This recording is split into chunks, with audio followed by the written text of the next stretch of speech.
Many people believe that they have an anger problem, but very often what they actually have is a boundary problem. Anger isn't usually the first emotion to arrive, it's the one that shows up when something has been ignored for too long. And one of the most common reasons people struggle with boundaries is people pleasing.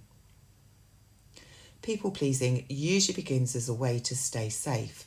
At some point in life, many of us learned that keeping others happy mattered more than our own needs. Saying no caused conflict or withdrawal. Being easy, agreeable, or helpful kept the peace. So the nervous system learned, if I don't upset anyone, I'll be okay. The problem is, every time you override your own needs to please someone else, a boundary is crossed internally. At first, this might feel like mild discomfort, tiredness, irritation, a quiet sense of resentment. But because the boundary isn't spoken, the pattern continues, and this is where anger often comes in.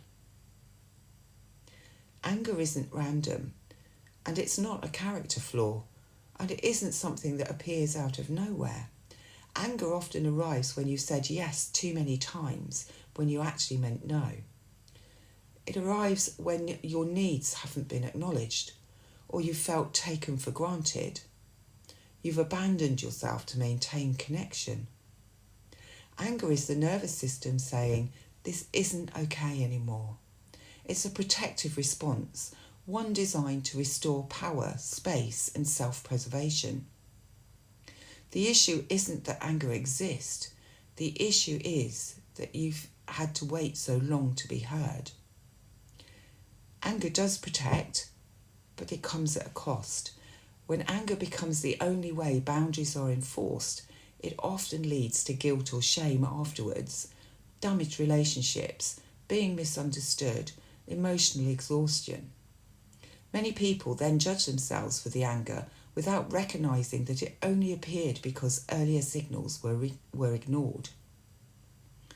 Anger isn't the problem, it's the last line of defence. Healthy boundaries don't begin with anger.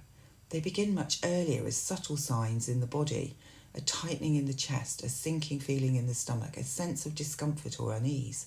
When we learn to trust those early signals, boundaries can be expressed calmly, clearly, and without emotional charge. And to express boundaries calmly, you might say things like, that doesn't work for me. I need some space. I'm not available for that. When boundaries are honoured early, anger doesn't need to escalate. A powerful truth to remember is this: anger often isn't about the other person. It's about how long we've been ignoring ourselves. If boundaries feel difficult, it's rarely about willpower.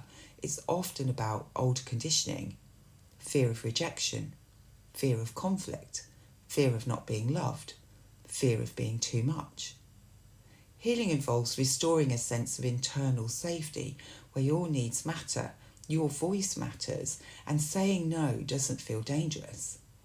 This is the kind of work I explore through Cosmic Heart, gently releasing emotional and energetic patterns that keep people stuck in self-abandonment and helping them reconnect with trust, self-worth, and inner truth. Anger isn't wrong, it's wise, but when healing happens at the root, boundaries no longer need to be defended, they simply exist.